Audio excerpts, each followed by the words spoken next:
Hi friends, ఇంతకుముందు మేము జాతర వెళ్తామని చెప్పాను కదండి. సో ఇది వచ్చేసి కురుమూర్తి జాతర కమాన్ అనమాట, బ్యాక్ సైడ్ కమాన్. ఇంకా నెక్స్ట్ వచ్చేసి ఇదంతా టెంపుల్ అండి.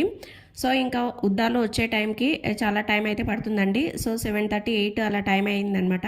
ఇంకా ఉద్దాలు అయితే వచ్చాయండి. చూడండి, ఉద్దాలంటే కురుమూర్తి స్వామి యొక్క పాదరక్షలు అనమాట. సో వాటిని ఉద్దాలు అంటారనమాట.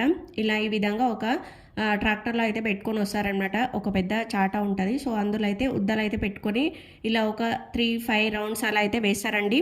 చూడండి ఎంతమంది జనాలు ఉన్నారో. అసలు ఈ ఉద్దాల రోజు అయితే చాలా ఉంటారండి ఇక్కడ పబ్లిక్. మీలో ఎవరైనా చూస్తే నాకు కామెంట్ చేయండి ఫ్రెండ్స్. ఇంకా ఉద్దాలు అయిపోయిన తర్వాత ఇక్కడ ప్లేసెస్ అయితే పెట్టుకొని ఆ తర్వాత ఇంకా మేమైతే అందరం అయితే భోజనాలు అయితే చేస్తున్నాం అనమాట. ఇంకా నెక్స్ట్ వచ్చేసి ఆ తర్వాత కొన్నిట్లో స్నానం అయితే చేసేసుకొని వచ్చి ఇంకా దర్శనానికి అయితే వెళ్ళేసి వచ్చామండి. ఇంకా దాని తర్వాత నెక్స్ట్ డే రోజు అయితే ఇంకా దసంగాలకు పెడతాం కదా. సో ఇక్కడ వచ్చేసి పరమాన్నము అలాగే పచ్చిపులుసుతో అయితే